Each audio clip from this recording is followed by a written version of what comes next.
अनेक लाडक्या बहिणी अजून डिसेंबरचा हप्ता मिळण्याच्या प्रतीक्षेत असताना लाडक्या बहिणींसाठी ही मोठी बातमी आहे। लाडक्या बहिणींना 2100 रुपये देण्याचा निर्णय मार्चमध्ये होणार आहे अशी माहिती सूत्रांनी दिली आहे। मार्चमधल्या अर्थसंकल्पीय अधिवेशनामध्ये लाडक्या बहिणींना वाढीव हप्ता देण्याचा निर्णय होणार असं सूत्रांनी म्हटलं।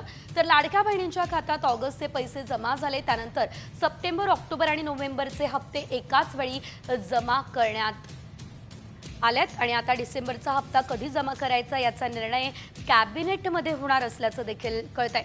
याशिवाय ही माहिती विश्वसनीय सूत्रांनी सामना दिलेली आहे। मात्र जर आधार जोडणी नसेल तर अर्ज रद्द होणार आहे।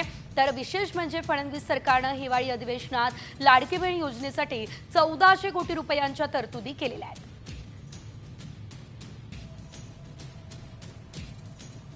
मार्च पासून लाडक्या बहिणींना 2100 रुपये मिळणार आहेत। 2100 रुपये देण्याचा निर्णय अर्थसंकल्पीय अधिवेशनात होणार का, हा खरा प्रश्न आहे। डिसेंबरचा हप्ता कधी द्यायचा याचा निर्णय कॅबिनेटमध्ये होणार आहे। अर्जदारांचा आकडा 2,47,00,000 पोहोचलेला आहे।